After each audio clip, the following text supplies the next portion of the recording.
നമുക്ക് വേദയുടെയും വിക്രത്തിൻ്റെയും നാളത്തെ നല്ലൊരു കഥ കേട്ടാലോ? അങ്ങനെ നാളത്തെ കഥയിൽ മൈക്കിളച്ചൻ ഗീവർഗീസിനോട് വേദയും വിക്രത്തെക്കുറിച്ചൊക്കെ പറയണം. അവരെ അപകടത്തിലാണ്, അവരെ രക്ഷിക്കാൻ പറ്റുമെങ്കിൽ രക്ഷിക്കണം എന്നൊക്കെ പറഞ്ഞു കഴിഞ്ഞപ്പോൾ ഗീവർഗീസിനൊന്നും മനസ്സിലായില്ല. ആ സമയത്ത് ഗീവർഗീസ് പറഞ്ഞു, അച്ചോ അവർ സ്നേഹിച്ചു ഒളിച്ചോടി പോകുന്ന 2 പേരാണെന്ന് പറഞ്ഞു. ഇത് കേട്ട് കഴിഞ്ഞപ്പോൾ അച്ഛൻ പറഞ്ഞു, അതൊന്നുമല്ല, ഇതിൻ്റെ പിന്നിൽ എന്തൊക്കെയോ കാര്യങ്ങളുണ്ട്. അവരിങ്ങോട്ടേക്ക് വന്നിട്ടുണ്ടെങ്കിൽ അതിന് അവരുടേതായ ചില ഉദ്ദേശങ്ങളും കാര്യങ്ങളൊക്കെ ഉണ്ടായിരിക്കും. നമ്മളറിയത്തില്ലാത്ത പല രഹസ്യങ്ങളും ചിലപ്പോൾ അവർ കാണുമെന്ന് പറഞ്ഞു. ഇത് കേട്ടപ്പോൾ ഗീവർഗീസ് ഓർത്ത്, ശരിയാണോ ഇനി അച്ഛൻ പറയണത്? പിന്നീട് ഗീവർഗീസിനോട് പറഞ്ഞു, ഒരു കാര്യം ചെയ്യാം, അവരെയും കൂട്ടിക്കൊണ്ട് ഇങ്ങോട്ട് വാ. ഒരു വയ്യാത്ത ചെറുപ്പക്കാരൻ അവരുടെ കൂടെ ഉണ്ടെന്നല്ലേ പറഞ്ഞേ, അയാളെയും കൂടെ കൂട്ടിക്കൊണ്ട് ഇങ്ങോട്ട് വരാൻ പറഞ്ഞു. അങ്ങനെ ഒടുവിൽ ഗീവർഗീസ് പറഞ്ഞു, ശരി ഞാൻ പോയിട്ട് വരാം അച്ഛൻ എന്നൊക്കെ പറഞ്ഞുകൊണ്ടാണ് വേദയുടെയും വിക്രത്തിൻ്റെ അരിയിലേക്ക് വരുന്നത്. ഈ സമയത്ത് വേദ രാവിലെ ചപ്പാത്തിയും കിഴങ്ങറിയൊക്കെ ഉണ്ടാക്കി വിക്രത്തിനും അനിയൻകുട്ടനൊക്കെ കൊടുക്കുകയാണ്. പിന്നീട് പുറത്തേക്ക് ഇറങ്ങി വരുമ്പോഴത്തേനുമാണ് ഗീവർഗീസ് അങ്ങോട്ട് ചെല്ലുന്നത്. അങ്ങനെ അയാളെ കണ്ടു കഴിഞ്ഞപ്പോഴത്തേനും അവർക്ക് ഭയങ്കര സന്തോഷമായി. ഈ സമയത്ത് ഗീവർഗീസ് ചോദിച്ചു, എങ്ങനെയുണ്ട് ഇവിടുത്തെ വീടും കാര്യങ്ങളൊക്കെ, താമസമൊക്കെ എങ്ങനെയുണ്ടെന്ന് ചോദിച്ചു. കുഴപ്പമൊന്നുമില്ല, നന്നായിട്ട് തന്നെ പോകണമെന്ന് പറഞ്ഞു. പിന്നെ നിങ്ങളെ അച്ഛനൊന്ന് കാണണമെന്ന് പറഞ്ഞിട്ടുണ്ടെന്ന് പറഞ്ഞു. പെട്ടെന്ന് വിക്രം ചോദിച്ചു, അല്ല എന്താ ചേട്ടാ, എന്തെങ്കിലും പ്രശ്നം എന്തെങ്കിലും ഉണ്ടോ? ഞങ്ങളെ ഇവിടുന്ന് പറഞ്ഞു വിടാനോ മറ്റോ അങ്ങനെ എന്തെങ്കിലും ആണോ എന്ന് ചോദിച്ചു. അതൊന്നുമല്ല, അച്ഛൻ എന്തൊക്കെയോ നിങ്ങളോട് സംസാരിക്കാണ്ടെന്ന്. പിന്നെ വയ്യാത്ത ചെറുപ്പക്കാരനില്ലേ, അയാളെയും കൂടെ കൂട്ടിക്കൊണ്ട് അല്ലാനാ പറഞ്ഞേ. അത് കേട്ടപ്പോൾ വേദ ചോദിച്ചു, അതെന്തിനാ ചേട്ടാന്ന് ചോദിച്ചു. അത് ഞാൻ മുമ്പേ പറഞ്ഞിട്ടില്ലേ, ഈ മൈക്കിളച്ഛന് പ്രാർത്ഥിക്കുന്നൊരച്ഛനാണ്. അച്ഛൻ പേടി കിട്ടിയിട്ടൊക്കെ ഉണ്ടെങ്കിൽ അങ്ങനെ തലയ്ക്ക് പിടിച്ച് പ്രാർത്ഥിച്ചിട്ടുണ്ടെങ്കിൽ ഒരു പരിധി വരെയൊക്കെ കുറയുമെന്ന് പറഞ്ഞു. അച്ഛന് അങ്ങനെയുള്ള കുറേ കാര്യങ്ങളൊക്കെ അറിയാം, ഒരുപക്ഷെ അച്ഛൻ്റെ അടുത്തൊന്നും കൊണ്ട് കാണിച്ചു നോക്ക്. ഇത് കേട്ടപ്പം വേദ വിക്രത്തിനോട്, ശരിയാണ് നമുക്കൊന്ന് പോയി നോക്കാമല്ലേ. പിന്നീട് ഗീവർഗീസ് ചോദിച്ചു, അല്ല അയാൾക്കിത് എങ്ങനെ ഇത് സംഭവിച്ചതെന്ന് ചോദിച്ചു. വിക്രവും വേദയും പരസ്പരം നോക്കുകയാണ്, എന്ത് മറുപടി പറയണമെന്ന് അറിയത്തില്ല.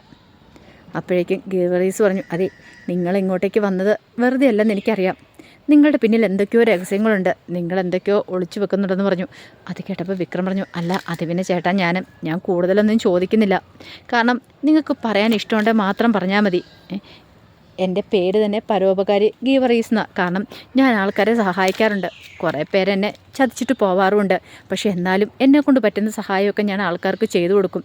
എന്താണെന്ന് എനിക്കറിയില്ല, എൻ്റെ അടുത്ത് ഒരാൾ സഹായം ചോദിച്ചു വന്നിട്ടുണ്ടെങ്കിൽ എനിക്ക് ചെയ്തു കൊടുക്കാതിരിക്കാനും പറ്റില്ല. പിന്നെ സജീവൻ പറഞ്ഞിട്ടാണ് നിങ്ങളെ ഞാൻ ഇവിടേക്ക് കൊണ്ടുവന്ന് താമസിപ്പിച്ചിരിക്കുന്നത്. സജീവിൻ്റെ മേലെ എനിക്കൊരു വിശ്വാസമുണ്ട്, ആ വിശ്വാസം ഒരിക്കലും നഷ്ടപ്പെടില്ലെന്നാണ് എനിക്ക് തോന്നണേന്ന് പറഞ്ഞു. വിക്രത്തിനും വേദയ്ക്കും ഭയങ്കര സങ്കടമായി. പാവം ഈ മനുഷ്യന് കാര്യങ്ങളൊന്നും അറിയത്തില്ലോ, പ്രേമിച്ച് കല്യാണം കഴിച്ച് ഒളിച്ചോടി പോകുന്നതെന്നോർത്തായിരിക്കുന്നത്. കുറച്ച് കാര്യങ്ങളൊക്കെ അറിയത്തുള്ളൂ, ഒത്തിരി കാര്യങ്ങളൊന്നും അറിയത്തുമില്ല.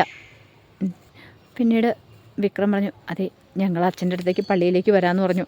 അങ്ങനെ അവരെയും കൂട്ടിക്കൊണ്ട് പള്ളിയിലേക്ക് ചെല്ലുവാണ് ഗീവർഗീസ്. അങ്ങനെ ചെന്ന് കഴിഞ്ഞപ്പോഴത്തേനും അച്ഛൻ വേദയോടും വിക്രത്തോടും ഒക്കെ കാര്യങ്ങളൊക്കെ ചോദിച്ച് മനസ്സിലാക്കുന്നുണ്ട്. എവിടെയാണ് വീട്, ഏതാ ജോലി എന്തായിരുന്നൊക്കെ ചോദിച്ച് മനസ്സിലാക്കുവാണ്.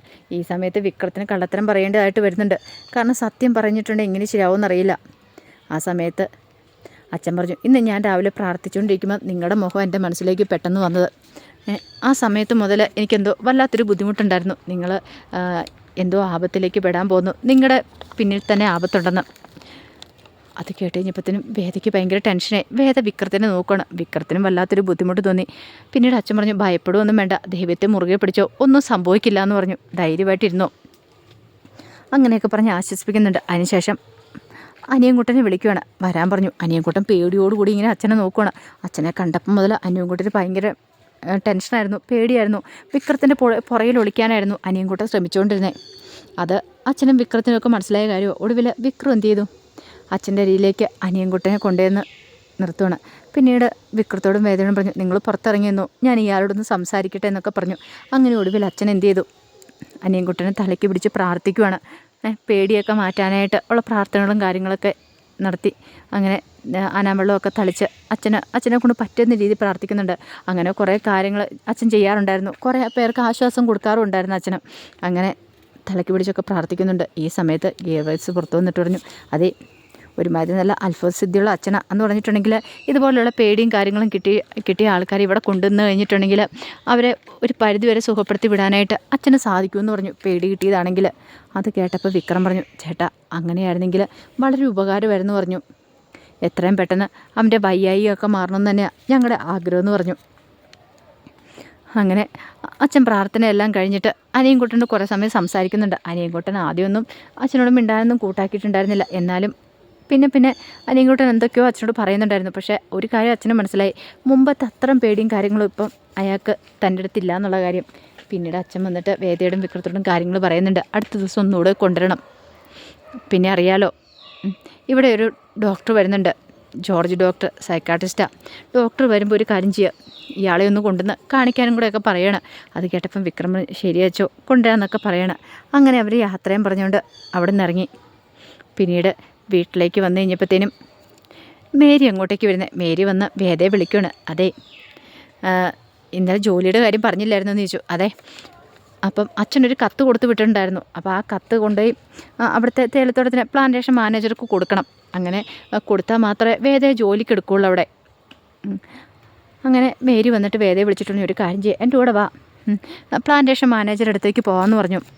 അവിടെ കൊണ്ടുപോയി കത്ത് കൊടുക്കുക, അങ്ങനെയാണെങ്കിൽ അടുത്ത ദിവസം മുതൽ ജോലിക്ക് കയറാമല്ലോ എന്ന് പറഞ്ഞു. വേദയ്ക്ക് അത് സന്തോഷമുള്ള കാര്യമായിരുന്നു. വിക്രം വേദയോട് ചോദിച്ചു, അത് വേണോ വേദേ? ജോലിക്ക് പോകണോ? നിനക്കറിയത്തില്ലാത്ത ജോലിയാണ്, പിന്നെ അതത്ര എളുപ്പമുള്ള കാര്യമൊന്നും അല്ലയെന്ന് പറഞ്ഞു. അതൊന്നും സാരമില്ല വിക്രം, ജോലിക്ക് ജോലി തന്നെ വേണ്ടേന്ന് ചോദിച്ചു. നമുക്കിവിടെ എത്ര നാൾ ജീവിക്കേണ്ടി വരുമെന്ന് പോലും അറിയത്തില്ല, അതുകൊണ്ട് ജോലിയില്ലാതെ നമുക്ക് മുന്നോട്ട് പോകാനും സാധിക്കില്ലോ. ഒടുവിൽ വിക്രത്തിന് സമ്മതിക്കേണ്ടതായിട്ട് വന്നു. അങ്ങനെ മേരിയുടെ കൂടെ വേദ പോവാണ് പ്ലാന്റേഷൻ മാനേജറെ കാണാനായിട്ട്. അങ്ങനെ പോകുന്ന സമയത്ത് അവിടെയൊക്കെ തേയിലത്തോട്ടത്തിലൊക്കെ കൊളുന്തെടുത്തുകൊണ്ട് കുറേ ചേച്ചിമാരൊക്കെ നിൽക്കുന്നുണ്ടായിരുന്നു. ഈ സമയത്ത് മേരി പറഞ്ഞ്, കണ്ടോ കൊളുന്തെടുക്കുന്നത് എങ്ങനെയാണെന്ന് നോക്ക്. നേരത്തെ എന്ന് പറഞ്ഞാൽ കൈ കൊണ്ടായിരുന്നു, പിന്നെ ഇപ്പം മെഷീനും കൊണ്ട് ആൾക്കാരൊക്കെ എടുക്കുന്നത്, അതുകൊണ്ട് കാര്യങ്ങൾ എളുപ്പമാണെന്ന് പറഞ്ഞു.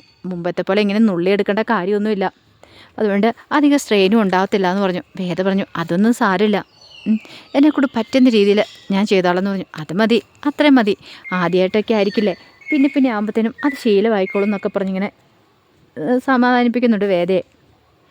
ഈ സമയത്ത് അനിയൻകുട്ടൻ്റെ അടുത്തേക്ക് വിക്രം ചെന്നു. എന്നിട്ട് ചോദിച്ചു, എന്താ അനിയൻകുട്ട, നിനക്കിതെന്താ പറ്റിയത്? നീ എന്നോടെങ്കിലും ഒന്ന് സത്യങ്ങൾ തുറന്നു പറയുമായിരുന്നെങ്കിൽ, ശരിക്കും പറഞ്ഞാൽ നമുക്കെല്ലാവർക്കും രക്ഷപ്പെടണമെങ്കിൽ സത്യങ്ങളൊക്കെ അറിഞ്ഞേ മതിയാവുള്ളൂ. ആരാണ് പുളിക്കനെ കൊന്നതെന്നൊക്കെ അറിഞ്ഞു കഴിഞ്ഞിട്ടുണ്ടെങ്കിൽ വരുണ്ട കൊലയാളി ആരാന്നറിയാൻ സാധിക്കും. നീ ഇങ്ങനെ ഒന്നും പറയാതിരുന്നിട്ടുണ്ടെങ്കിൽ ഇവിടുന്ന് അടുത്ത കാലത്തെങ്ങും പോക്കുണ്ടാവില്ല. എനിക്കാണെങ്കിലും വേദിക്കാണെങ്കിലും ഒക്കെ തിരിച്ചു പോകണമെങ്കിൽ സത്യങ്ങളൊക്കെ പുറത്ത് വന്നേ മതിയാകത്തുള്ളൂ എന്നൊക്കെ അനിയൻകുട്ടനോട് പറയണം. അനിയൻകുട്ടൻ അതിന് മറുപടി ഒന്നും പറഞ്ഞില്ല. പക്ഷേ മുമ്പത്തെ അത്രയ്ക്ക് വയലൻ്റ് ആവാനൊന്നും അനിയൻകുട്ടൻ നിന്നില്ല. അത്ര വലിയ പ്രശ്നങ്ങളൊന്നും അനിയൻകുട്ടൻ തോന്നിയതുമില്ല. ഒരു കാര്യം വിക്രത്തിന് മനസ്സിലായി, അച്ഛൻ എന്താണെങ്കിലും തലയ്ക്ക് പിടിച്ച് പ്രാർത്ഥിച്ചെല്ലാം കഴിഞ്ഞതിന് ശേഷം എന്തൊക്കെയോ മാറ്റങ്ങൾ സംഭവിച്ചിട്ടുണ്ട്. പിന്നെ അത് മാത്രമല്ല, അച്ഛന് അനിയൻകുട്ടന് സംസാരിക്കാനൊക്കെ ശ്രമിച്ചിട്ടുണ്ടായിരുന്നു. അനിയൻകുട്ടൻ എന്തൊക്കെയോ കുറച്ച് കാര്യങ്ങൾ പറഞ്ഞെന്നല്ലാതെ വ്യക്തമായിട്ടൊന്നും പറഞ്ഞിട്ടുണ്ടായിരുന്നില്ല. പണ്ടത്തരം പേടിയില്ലെന്ന് വിക്രത്തിന് മനസ്സിലാക്കി കഴിഞ്ഞപ്പോൾ ഒരാശ്വാസമായി. ഇങ്ങനെ പോയിട്ടുണ്ടെങ്കിൽ അധികം വൈകാതെ തന്നെ അനിയൻകുട്ടനെ രക്ഷിക്കാൻ പറ്റും എന്നൊരു ചിന്ത മനസ്സിലേക്ക് വന്നു. ആ സമയത്ത് തേയിലത്തോട്ടത്തിനടുത്ത് പ്ലാന്റേഷൻ മാനേജർ നിൽക്കുന്നുണ്ടായിരുന്നു. അങ്ങനെ അയാളിങ്ങനെ നോക്കി കഴിഞ്ഞപ്പോഴത്തേനും മേരിയും വേദയും കൂടെ നടന്നു വരുന്നുണ്ട്. അയാളിങ്ങനെ നോക്കുകയാണ്. വേദയെ കണ്ടു കഴിഞ്ഞപ്പോഴത്തേനും വല്ലാത്തൊരു നോട്ടം നോക്കുകയാണ്. ഒരു പക്ഷേ അയാൾക്ക് വേദയെ വല്ല പരിചയം എന്ന് അറിയത്തില്ല. ഒടുവിൽ ഇതാണോ അച്ഛൻ പറഞ്ഞ ആപത്തെന്ന് പറയാൻ പറ്റില്ല. ഇനി അയാളാണോ ആപത്തിൻ്റെ രൂപത്തിൽ ഇവരുടെ ജീവിതത്തിലേക്ക് കടന്നു വരുന്നതെന്നും അറിയാൻ പറ്റില്ല. കാരണം അയാൾ ഇനിയിപ്പോൾ ശ്രീകാന്തിനെ അറിയുന്നവരോ അല്ലെങ്കിൽ വേദയെ എവിടെ വെച്ച് കണ്ടിട്ടുള്ളവരോ അങ്ങനെ എന്തെങ്കിലും ആണെങ്കിൽ ഉറപ്പായിട്ടും അവരിവിടെ ഉണ്ടെന്നുള്ള കാര്യങ്ങളൊക്കെ പുറത്തു വരികയും ചെയ്യും. അങ്ങനെ വന്നിട്ടുണ്ടെങ്കിൽ ഈ പറയുന്ന ശ്രീകാന്തൊന്നും വെറുതെ ഇരിക്കില്ല. വിക്രത്തിനെ ഇല്ലാതാക്കാനായിട്ട് അവരങ്ങോട്ടേക്ക് വരിക തന്നെ ചെയ്യും. അപ്പോൾ അതിൻ്റെ വിശേഷങ്ങൾക്കായി നമുക്ക് എല്ലാവർക്കും കാത്തിരിക്കാം കേട്ടോ. ഒരു കാര്യം ഉറപ്പാണ്, അധികം വൈകാതെ തന്നെ അനിയൻകുട്ടന് ഭേദമാവും. ഇനി അധിക ദിവസമൊന്നും കാത്തിരിക്കേണ്ടി വരില്ല. സത്യങ്ങളൊക്കെ വിക്രമം വേദയൊക്കെ അറിയാനായിട്ട് ആ വിശേഷങ്ങൾക്കായി നമുക്ക് എല്ലാവർക്കും കാത്തിരിക്കാം.